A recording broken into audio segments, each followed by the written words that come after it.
دیوبندی روایت سے ہٹ کر مولانا مودودی کو پڑھنا شروع کی اس کا واشف۔ اسی دور میں ابتدائی تعارف آمدی صاحب کے ساتھ اور ان کے بعض افکار سے بھی مشہور ہو گیا۔ امام شافعی کو میں نے طالب علمی کے زمانے میں واقف بھی ہو گیا، پڑھنا بھی شروع کر طالب علمی کے زمانے۔ جی ابھی درس نظامی کے زمانے سے تو کون سی کتاب ہوگی؟ کتاب العلوم کی کتاب العلوم تھی، کی پہ میری نماز پڑھنا شروع کر دی۔ تو فیضان سے آپ نے بڑا ہدایت گھر والوں میں دیکھا؟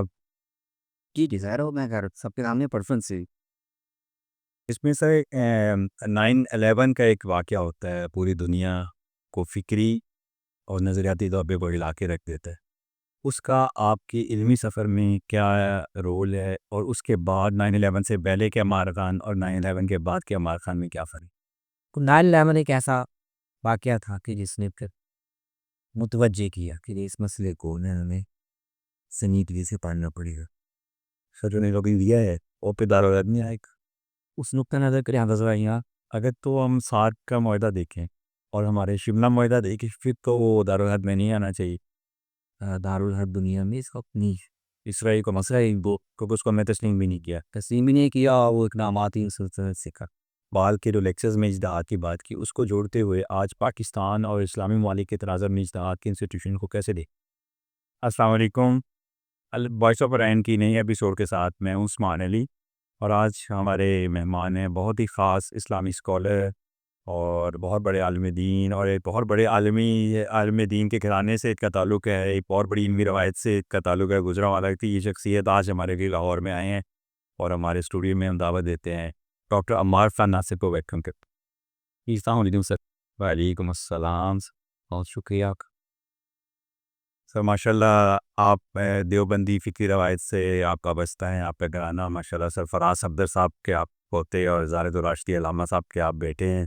ایک دیوبندی روایت اور ایک علمی فکر سے ہوتے ہوئے پھر آپ سبق کرتے ہوئے جاتے ہیں فرائی اسکول کی طرف، اور پھر وہاں سے ایک مغربی جو کوئی تہذیب ہے اس کو آپ نے سمجھنے کی کوشش کی۔ اس پورے علمی سفر کو جو مذہبی روایتی گھرانے سے شروع ہوتے ہوئے مغربی جدیدیت کی طرف جاتی ہے، اس کو آپ کیسے سفر کو بیان کریں گے؟ سفر کے 2-3 جو اہم مرحلے ہیں مطلب آپ نے سوال میں بیان کر دیے۔ تو ایسے ہی ہے دیکھیں، آپ جس ماحول میں پیدا ہوتے ہیں پہلے تو اسی ماحول کے اندر آپ چیزوں کو سمجھنے کی دیکھنے کی کوشش کرتے ہیں، اور عام طور پر ماحول سے آپ کو جو انداز فکر ملتا ہے، جو ایک فریم آف سوچنے کا ملتا ہے، اسی میں چیزوں کو سمجھنے کی کوشش کرتے ہیں۔ کمفرٹ بھی اسی میں ہوتی کہ آپ اپنے ماحول میں جیسے لوگ سوچ رہے ہیں، جیسے دیکھ رہے ہیں ویسے دیکھیں۔ لیکن اگر کچھ سوالات ایسے پیدا ہو جائیں جو ماحول میں جو جواب دیے جا رہے ہیں وہ سیٹسفائی نہیں کرتے، کہ آدمی جب تھوڑا باہر نکل کے دیکھتا، تو ایسے ہی ہوا دیوبندی روایت میں رہتے ہوئے جو بھی موضوعات زیر بحث تھے، دینی نوعیت کے موضوعات زیر بحث تھے، اس وقت مذہبی سیاست ہمارے گھر میں یہاں بہت ہی پتھر مذہبی سیاست تھی، اس محاذ پر بھی اس دائرے میں بھی بہت سی چیزیں نہیں زیر بحث تھے۔ تو اس میں ظاہر ہے پہلے سے آدمی کوئی پلان کر کے تو نہیں دیکھ رہا ہوتا، پہلے اچھا یہ چیزیں پڑھنی ہے تو اپن جی یہ پڑھا، جی کچھ اسٹیپ وائز اور سننا کرتی، بس کچھ سوالات ایسے تھے کہ جس میں کہ انہوں نے مجبور کیا کہ میں خاندانی اور دینی ماحول میں جو چیزیں کہی جا رہی ہیں اس سے ہٹ کر بھی چیزیں پڑھی جائیں، سنا جائے، سمجھا جائے۔ تو وہ چیزیں جب پڑھنی شروع کی، حنفی روایت کے علاوہ اہل حدیث نقطہ نظر کو پڑھنا شروع کیا، دیوبندی روایت سے ہٹ کر مولانا مودودی کو پڑھنے شروع کی استواش۔ اسی دور میں ابتدائی تعارف آمدی صاحب کے ساتھ اور ان کے بعض افکار سے بھی ہونا شروع ہو گیا۔ تو ایسا ایک ذہنی فاصلہ تھوڑا بڑھتا چلا گیا، کمفرٹ زون سے نکل جائے۔ کمفرٹ زون سے نکل گئے نہیں، آپ نکل گئے تو پھر اضطراب پیدا ہوتا ہے، چیزیں متوجہ کرتی۔ تو ایک پہلو تو یہ ہے کہ دینی فکر کی حد تک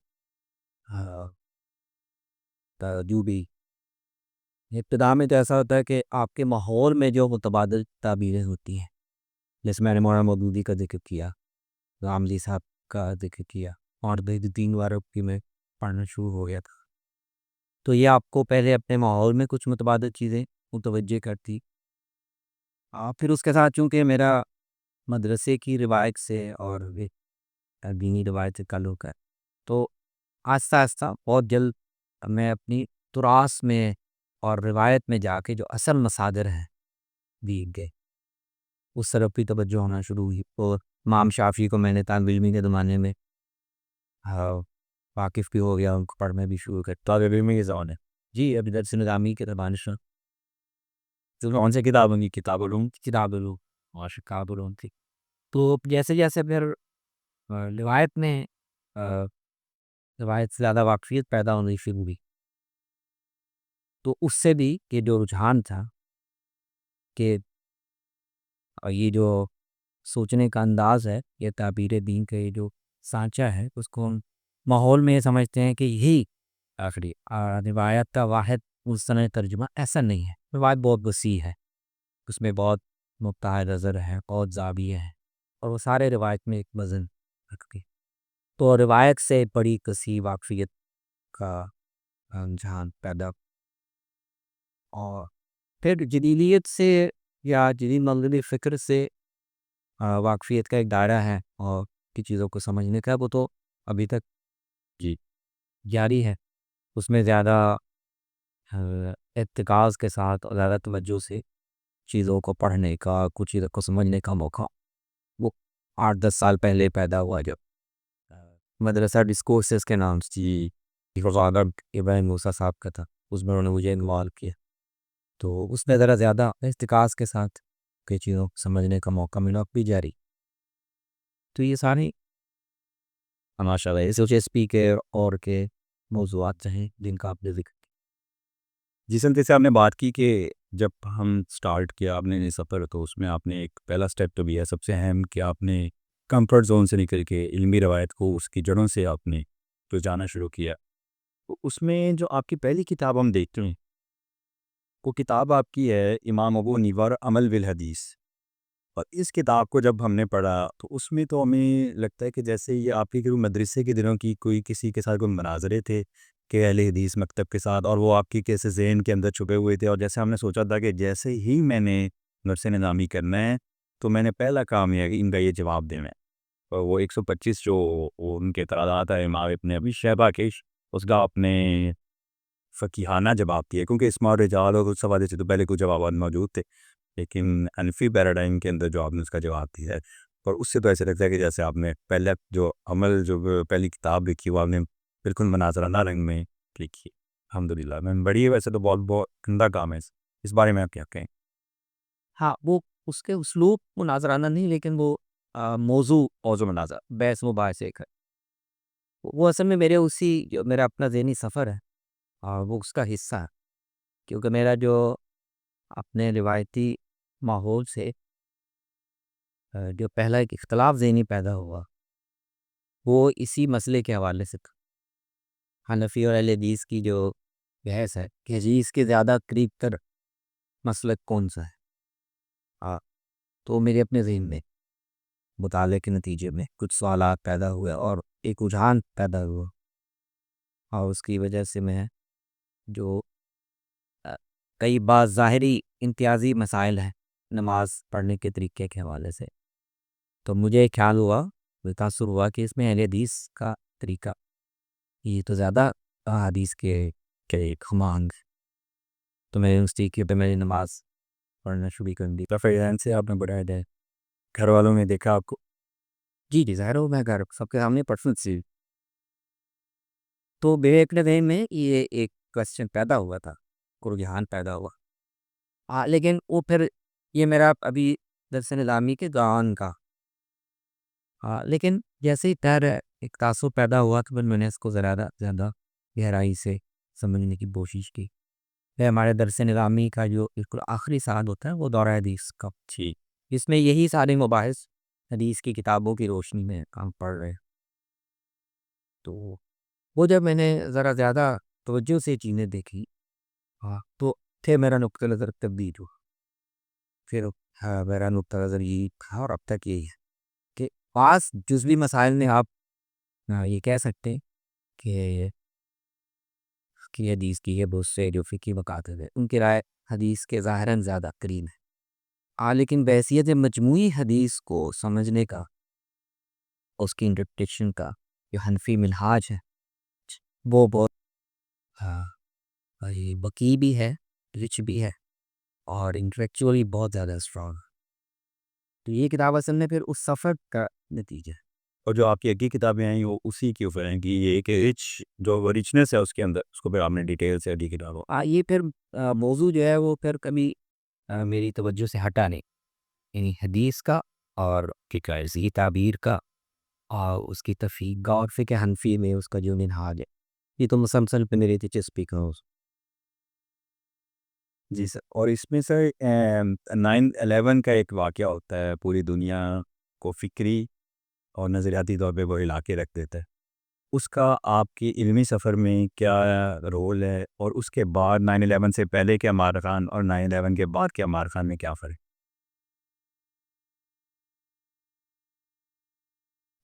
ذہنی اور فکری سفر کے لحاظ سے تو ایک طاہرہ بڑا اہم واقعہ تھا. یہ جو مسئلہ ہے جہاد کا، جدید دور میں جہاد یا مزاحمت، یہ افغان جہاد تو طاہرہ اس سے 20 سال 21 سال پہلے کا عمل تھا. تو ہمارا دو خاندانی ماحول ہے، والد صاحب خاص طور پہ وہ اس کے بہت بڑے سپورٹر بھی تھے. امام اسلام اس کی سپورٹر تھی. تو جہاد کے مسئلے سے ایک واقفیت تو تھی، اس پر جو بحثیں ہو رہی تھی، جو سوالات اٹھ رہے تھے وہ بھی ایک حد تک سامنے تھے. طالبان کی گورنمنٹ جب قائم ہوئی 96 میں اور 2001 تک قائم ہوئی تو ان کے انداز حکومت پر اور جو جہادی تحریکوں کے بیانی ہے وہ تو بھی علم میں تھا. جی. لیکن مجھے اس پر کوئی بہت زیادہ سنجیدگی سے یا گہرائی سے تو اس کا تجزیہ کرنے کا یا اس کے بارے میں کوئی پوائنٹ آف ویو طے کرنے کا موقع پہلے نہیں گیا.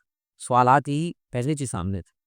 تو 9/11 ایک ایسا واقعہ تھا کہ جس نے پھر متوجہ کیا کہ اس مسئلے کو نہ ہمیں سنجیدگی سے پڑھنا پڑے گا.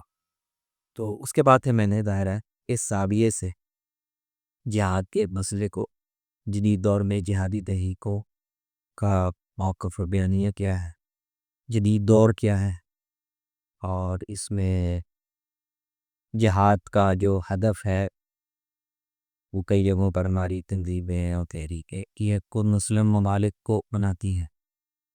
9/11 میں انہیں ایک یورپی مغربی ملک کو انہیں ہدف بنایا. تو یہ کہ ساری چیزیں، یہ سارے سوالات آہستہ آہستہ توجہ کا موضوع بن چلے گئے.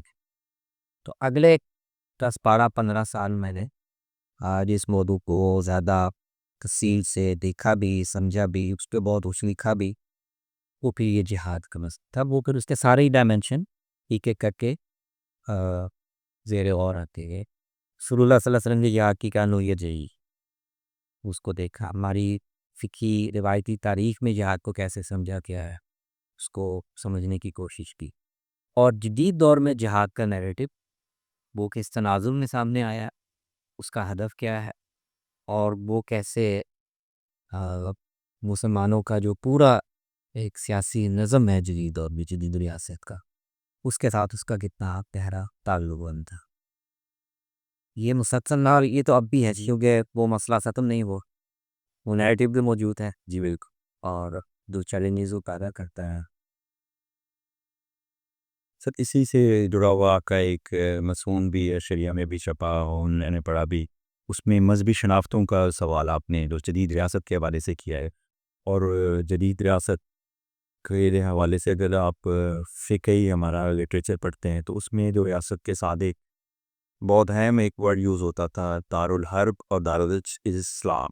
دارالحرب اور دارالاسلام کا اور مذہبی شناختوں کے کویشچن کا جدید ریاست کے ساتھ کیا ہے، کہ اب بھی وہ ہے؟ کیونکہ آپ نے اس میں لکھا ہے کہ جو ہجرت ہوئی ہے، اس طرح پاپولیشن اب مکس ہو چکی ہے کہ پہلے تو جیسے باؤنڈری میں ڈیوائڈ ہوتی تھی کہ یہ دارالحرب ہے، یہ بہت کم لوگ ہوتے تھے، اور اسلام میں جیسے ہے کہ وہاں سے عزت کر جاؤ، لیکن اب تو عزت کہیں سے نہیں ہو رہی. تو آج کے دور میں آپ جدید ریاست میں مذہبی شناختوں کے سوال کو کیسے دیکھتے ہیں؟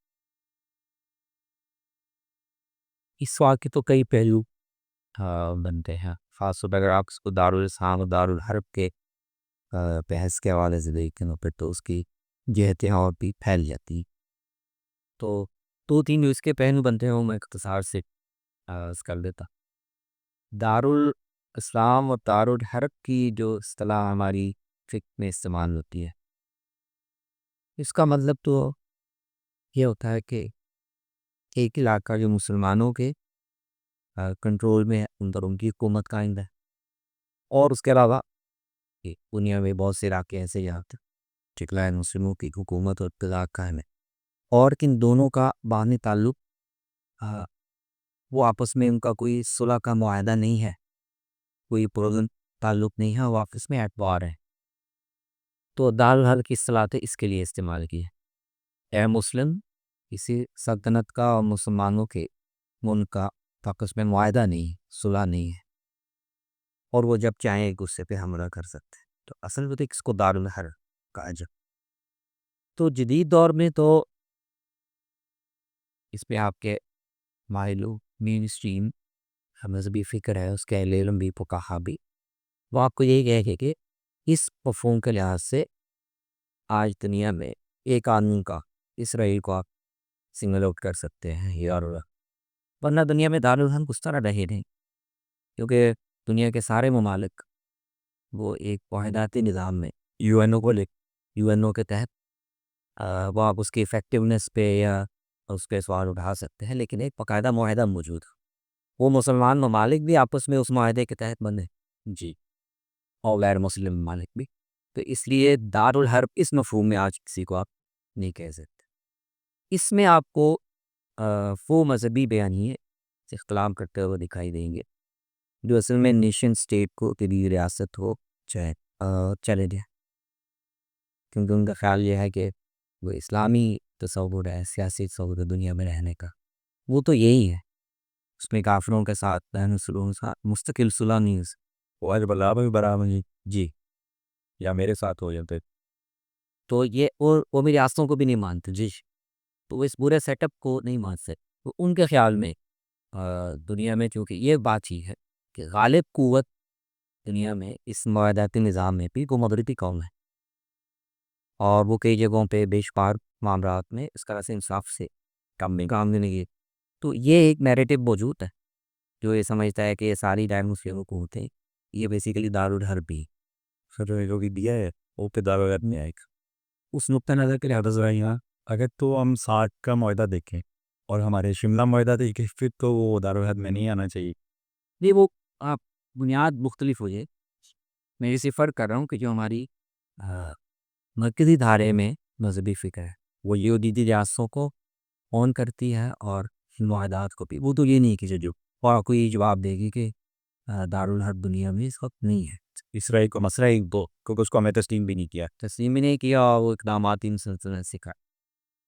لیکن یہ جو جہادی بیانی ہے وہ یہ کہ بلکہ وہ تو پاکستان کے اندر بھی وہ تو یہ کہتے ہیں کہ جو اس وقت مسلمان ممالک یہ بھی اسلامی حکومت تو ہے نہیں، دارالاسلام تو ہے نہیں، اور ان کا وجود یا ان کا تحفظ بھی یہی بین الاقوامی نظام کر رہا ہے. تو بیسیکلی یہ بھی دارالحربی کا حکم رکھتے ہیں جہاں پر بھی ہم جہاد کر سکیں. ہی وہ ہے. اچھا سر، اسی سے ایک آگے جڑتا ہوا سوال ہے کہ کیا مغرب و اسلام میں تعمیری مکالمہ ممکن ہے؟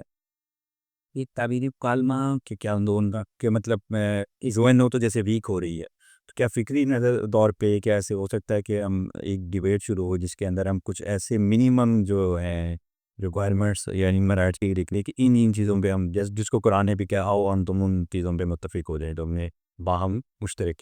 تو کیا مغرب اور اسلام آپس میں مشترک چیزوں پہ کوئی معاہدہ کر سکتے؟ فکری صاحب جی.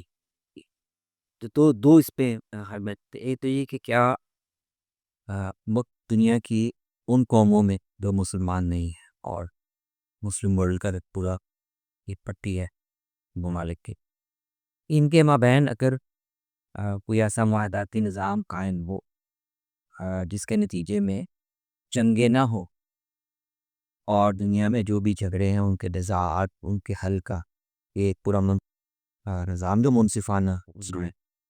تو پہلا سوال من ہے کہ کیا اسلام یا اسلام کی جو تعلیمات ہیں وہ اس کو قبول کرتی ہے؟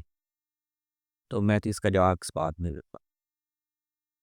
اسلام میں جہاد اور قتال اور طاقت کا استعمال، جس کو ہمارے فقہا یوں بیان کرتے ہیں کہ یہ طاقت کا استعمال بذات خود مطلوب گئی ہے ایک مقصد کے لیے. جہاد کی عزت کرو بس ہے وہی کہ دنیا میں مسلمانوں کا دین اور ان کا وجود محفوظ رہے. یہ اور ہمارے ذمے جو کام ہے کہ ہم دنیا میں اسلام کی تعلیم اور اشاعت اس پہ کوئی رکاوٹ نہ ہو. تو اگر ان مقاصد کے لیے دنیا میں کوئی امن کا نظام قائم ہوتا ہے، کوئی معاہداتی نظام قائم ہوتا ہے، تو اسلام اس کو سپورٹ کرے گا. یہ بات اپنی جگہ حقیقت ہے کہ اس معاہداتی نظام پر آپ کلی اعتماد ہمیشہ کے لیے کر نہیں سکتے. تو آپ کو اپنی طاقت بھی ساتھ قائم رکھنی ہے، پڑھانی ہے، حاصل کرنی ہے، تاکہ اگر ضرورت پڑے تو آپ اس سے کامیز گھوڑے تیار کو والی جو وہ بھی ساتھ امن کی کوشش کرنی ہے، لیکن جنگ کے لیے تیاری کرنی ہے. دنیا کا نظام ایسے ہی چلتا. آپ کسی ایک اصول پہ یہ عدل درمی سے عملاً اس کا امکان کتنا ہے اور کتنا نہیں، میں حال میں یہ دیکھنا پڑے گا.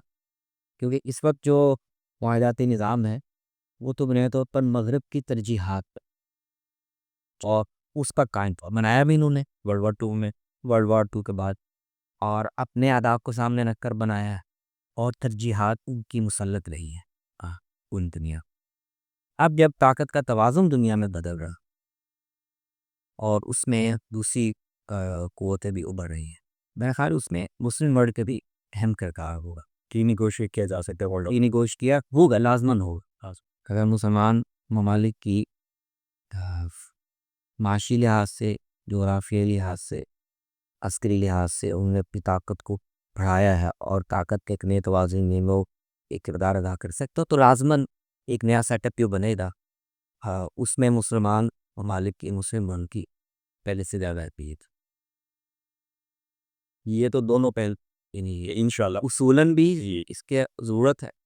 دنیا میں بچا وقت سارے لوگ لڑتے رہیں، یہ تو بھی مقصود حملہ امکانات بھی محدود بھی. بچے ویکیوم بھی ہے جس کو پنگے مشرا کی آپ نے کتاب آئی تھی ایج آف اینگر میں اس نے یہ بیان کیا ہے کہ ایج آف اینگر میں جو جی رہے ہیں جہاں پہ رائٹ ونگ ایکسٹریمزم آپ کو نظر آ رہا ہے، ہر طرف داغی چل رہی ہیں، اس کی ریزن اس نے یہ بتائی ہے کہ جو انفلفلڈ ڈریمز تھے جو کہ 20ویں صدی میں جدیدیت دکھائے، کیپٹلزم نے دکھائے، وہ پورے نہیں ہوئے. تو لوگوں کو ہر جگہ کوئی اسکیپ اور کوئی کہیں پہ جو ہیں جو آئے ہیں ہمارے جو مہاجرین ہیں ان پہ فوکس کر رہا ہے کہ ان کی وجہ سے مجھے نوکریاں نہیں مل رہی. کوئی کہیں پہ مسلمانوں کو کہہ رہا ہے کہ ان کی وجہ سے ہم پیچھے رہ گئے ہیں. انڈیا میں ان کو پیشنگ کی جا رہی ہے، پاکستان میں بھی ہر جگہ پہ اقلیتوں پہ غصہ نکال کے. تو وہ اس کے پیچھے ان نظامی کمزوریاں ہیں جس کو اس نے کہا کہ ایج آف اینگر میں داخل ہو چکی. اس کو بھی ٹھیک کرنے کے لیے آپ نے جو مکالمے کی بات کی ہے تو اس سے کیونکہ ویکیوم بھی اس ٹائم ہے، لوگ دیکھ رہے ہیں نئے سسٹم کی طرف، انٹرنیشنل ورلڈ آرڈر جو کہ منصفانہ ہو. بالکل یہ صحیح تجزیہ درست ہے، اور یہ مسلم ورلڈ کے بارے میں بھی درست. یہاں پر بھی جو غصہ ہے اور اینگر ہے جو کبھی جہادی عنوان سے سامنے آ رہا ہے، کبھی کسی عنوان سے سامنے، اس پہ ایک پیچھے وجہ تھی پرومسز ہیں وہ ہو رہے ہیں جدید ریاست کے، اور وہ پرومسز پورے نہیں ہو رہے. تو یہ بالکل ضرورت ہے کہ پوری دنیا، اگرچہ وہ فوری طور پر ہمیں یہی نظر آ رہی ہے کہ ہم بات انتشار کی طرف پڑھ رہی ہے، جی بالکل اظہار کی طرف پڑھ رہی ہے، لیکن اس کے اندر ایک موقع بھی چھپا ہوتا کہ پوری دنیا پہ اس تو غور کہ اس سسٹم نے، چاہے وہ مغربی ممالک میں عبودی پرومسز نہیں کر رہی ہے، اور ہمارے تو ویسے ہی اور بھی اس کو دوست رہی ہو رہے نہیں، ہم بھی غور کر سسٹم میں کچھ کمزوری ہیں. سر اسی پولیٹیکل سسٹم سے ہی جڑا ہوا ایک کوشچن جو کہ ہمارے مسلم دنیا میں سب سے زیادہ کیا جاتا ہے، اجتہاد اور حکمران کا جو رول ہے، اس میں آپ شاہ ولی اللہ اور امام شاطبی کا جو مقصد شریعت والا کانسیپٹ ہے اس کو، اور اقبال کے جو لیکچرز میں اجتہاد کی بات کی، اس کو جوڑتے ہوئے آج پاکستان اور اسلامی ممالک کے تناظر میں اجتہاد کے انسٹیٹیوشن کو کیسے دیکھ کہ آگے حکمران یا پارلیمنٹ کا کیا رول اس وقت؟ شاہ ولی اللہ اور شاطبی قاصد شریعت کی جو بات کرتے ہیں وہ تو اصل میں ہمیں اجتہاد کی نیچر کیا ہے اور آ، اس میں لچک اور وسعت کتنی ہے وہ تو ہمیں ایک تھیوریٹیکل فریم ورک بھیا تو وہ اس سے تو وہ ہمارے سامنے ایک بڑا وسیع اور بہت ہی معقول فریم ورک ہمیں مل جاتا ہے۔ اس میں ہم نے اجتہاد اور شرعیہ کام کو سمجھنے کا اور عمل میں لانے کا پورا سانچہ ہے۔ لیکن وہ اس نے آپریشنل کیسے ہو وہ اجتہاد کسے کرنا ہے جی، وہ انسٹیٹیوشنس کا وہ انسٹیٹیوشنس کیسے قائم ہوں گے اس میں۔ اس وقت آپ دیکھیں تو اجتہاد نئے حالات کے لحاظ سے تو مسلم ورلڈ میں جہاں دیکھنے کی حد تک جمہوریت ہے اجتہاد وہاں بھی ہو رہا ہے، جو ہمارے یہاں پہ بادشاہ آتے ہیں وہ بھی کر رہی ہیں۔ تو اس میں اقبال کی یہ جو بات ہے وہ میرے خیال میں بہت اہم ہے کہ اجتہاد کا یہ عمل جو آج کے دور میں ہوتا ہے تو اس کو کسی ایک طبقے تک ہم روایتی لوگ تصور کہ اجتہاد کرنا خاص طور پہ جس میں کسی ایسے معاملے میں جس پہ مذہب کی تعلیمات بھی شامل ہوتی تو یہ صرف طبقہ علماء کو کرنا چاہیے یا اس میں ان کو فائنل اتھارٹی کہ مجتہد مطلق کا ایک کنسرٹ بھی ہے، تو وہی شہر مطلق کا ہونا چاہیے اور باقی سوسائٹی کا رول اس میں یا نہیں ہونا چاہیے یا کم تر ہونا چاہیے۔ اقبال یہ کہتے ہیں کہ اس کے بجائے اجتہاد کے عمل کو بھی ہم ڈیموکریٹائز یعنی بس بھی علماء بھی اس کا حصہ ہوں، بس بھی تاکہ اس کو ایک سوشل اس کو سوشل ایکسیپٹمنٹ بھی ملے اور مذہب کی اور یا مذہبی قانون کی تعبیر کا جو عمل ہے اس پر بھی ایک کسی خاص طبقے کی زیادہ چھاپ نہ رہے، وہ زیادہ جمہوری نوعیت کا اشتہار میرے خیال میں بہت اہم ہے۔ اور جن ملکوں میں خاص طور پر بادشاہت وغیرہ یا ڈکٹیٹرشپس ہیں ان کو اس سے بھی سوٹ نہیں کرتا کہ اگر اس طرز اجتہاد کو قبول کر لیں تو پھر اس میں وہ اقتدار خطرے میں پڑ سکتے۔ لیکن ہمارے جیسے ممالک میں جہاں ہم نے اختیار کیا ہوا ابھی وہ اپنی اسپرٹ میں نہیں آیا، فارم ہم نے وہ لے لی ہے جی بہتر لیکن ابھی یہ وہ نہیں ہے، اسپرٹ اس کی پوری طرح شامل نہیں ہے۔ لیکن میرے خیال میں جدید دور کے لحاظ سے اقبال ہی کا جو بتایا ہوا کہ اشتہار کو آپ نے آپریشنلائز کیسے کر چی وہی بہتر تھی۔ بالکل ٹھیک ہو گیا سر۔ اسی میں امپورٹنٹ کویشچن آتا ہے جو کہ پوری دنیا کا اور پاکستان کا خاص طور پہ جو ڈسکورس میں آتا ہے، ختم نبوت کا جو کانسیپٹ ہے اس کو ہم اقبال جیسے اپنے لیکچر میں کہتا ہے اور شاہ ولی اللہ کے بھی آپ نے ان کی تعلیمات پڑھی تو اس میں ختم نبوت کا جو انسٹیٹیوشنز ہے، جیسے اقبال کہتا ہے کہ عقل جو ہے وہ اس درجے پہ آ چکی ہے کہ وہ خود فائنلٹی اور پروفیٹ کی بات کر رہی ہے کہ اب عقل کو خود سے، جیسے ہم نے پہلے بات کی اجتہاد کے انسٹیٹیوشن کو خود سے چلانا ہے۔ تو کیا یہ ان کی نظر میں جو ختم نبوت کی جو انہوں نے علت دی ہے یا جو وجہ بیان کی ہے، کیا آپ اسے متفق ہیں بات کی اس وجہ سے؟ وہ بات تو ٹھیک ہے لیکن اس وہ ادھوری ہے۔ اگر اس میں ایک دوسرا پہلو بھی شامل کر لیا جائے جو اقبال مانتے ہیں، صرف انہوں نے اس میں اس اسٹیٹمنٹ میں شامل نہیں کیا، ہم کو بھی مان لیا جائے تو وہ بات ٹھیک ہے۔ یعنی عقل اس معنی میں مکمل یا خود مکتفی نہیں ہوئی کہ وہ خدا کی دی ہوئی شریعت سے بے نیاز ہو جائے۔ تو شریعت جو خدا نے دی ہے، قرآن تو رہے گا، حدیث ہے، سنت ہے، جو دین کے بنیادی حلال حرام کے بنیادی ضابطے ہیں، ویلیوز ہیں جو شریعت میں دی گئی، وہ دینے کے بعد یہ بات درست ہے کہ اللہ تعالیٰ نے خود اس کا اہتمام کیا ہے کہ وہ شریعت بہت زیادہ تفصیلات کو محیط نہ ہو، بہت زیادہ جزیات میں وہ جا کر کچھ چیزیں طے نہ کرے اور اس چیز کو مسلمانوں کی اور وہ اہلیوں کی کہ تجدیدی جو سیرت ہے اس کو چھوڑتے جائے۔ یہ دونوں باتیں کا شامل کری ہے کہ شریعت کا جو بنیادی بڑے اہم اصول ہیں قرات دھرام میں، پابندیوں میں، ویلیوز میں، وہ اللہ تعالیٰ نے ہمیں دے دی ہے لیکن ان کو آپ نے اپنے معاشرے میں کیسے عمل میں لانا ہے، عملی تفصیلات کیسے طے کرنی، اس کو چھوڑ دیا اجتہاد. تو اس وضاحت کے ساتھ وہ بات درست ہے کہ اب اللہ تعالیٰ بھی یہی چاہتے ہیں کہ میں نے یہ شریعت موٹی سی بھی ہے، نبوت ختم کر دی ہے، اب قیامت تک تم نے اس فریم ورک کو فریم ورک میں دیکھے تم نے اپنی بصیرت سے. یہ زیادہ اچھا امتحان بھی ہے. یہ خبر امتحان بھی ہے اور اس میں اللہ نے گنجائشی نجائشی. تھینک یو سو مچ سر آپ کے وقت کا. اور پھر آخر میں ہم ایک تھوڑا ریپڈ فائر کریں گے سر. ریڈی ہیں سر؟ زیادہ کافی پیئیں سر، ساتھ ساتھ ہم ریپڈ فائر کرتے ہیں. جی سر پہلا ہے کہ one word to describe the essence of Islamic teaching. ایک لفظ میں اگر اسلامک ٹیچنگ کو آپ بیان کرنا چاہیں. اللہ کی اطاعت. جو اسلام کا مطلب یہ سرنڈر. خدا کی اطاعت. سر a scholar who most influenced you, present was the past was.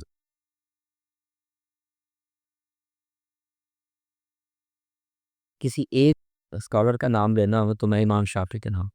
اچھا ماشاء اللہ، زبردست. ایک حنفی اسکالر ہو گیا نہیں ماشاء اللہ. جی ماشاء اللہ سر، ان کا بہت کام تو آپ نے جی جی آپ متاثر کرتے کہ جی متاثر کی بات. متاثر ہونے میں ضروری ہے کہ نہیں جی جی جی سر آپ رانی. پھر سر ایک historical Islamic figure you would love to have a conversation with. Imam Shafi. اچھا اگر آپ اسلامک اسکالر نہ ہوتے تو آپ کیا ہوتے؟ شاید میں کوئی انگریزی ادب وغیرہ پڑھا رہا ہوں. ایم انگلش یو ایس شوق تھا سر؟ ایم انگلش ابھی شوق اتنا نہیں تھا لیکن وہ کر لیا. اگر میرے پاس اور کوئی یعنی کیریئر چوز کرنے کا موقع ہوتا تو شاید آپ کو وہ پڑھا رہا ہوں. سب کو جو ہے فیوریٹ بک جو آپ ریکمینڈ کریں گے کہ ہر نوجوان کو پڑھنی چاہیے؟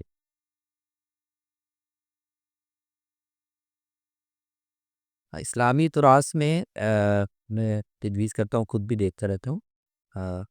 حلیۃ الاولیاء ہے نام ابو نعیم کی ابو نے، اور اس کا خلاصہ بھی صفت الصفوہ کے نام سے ابن الجوزی نے مرتب کیا.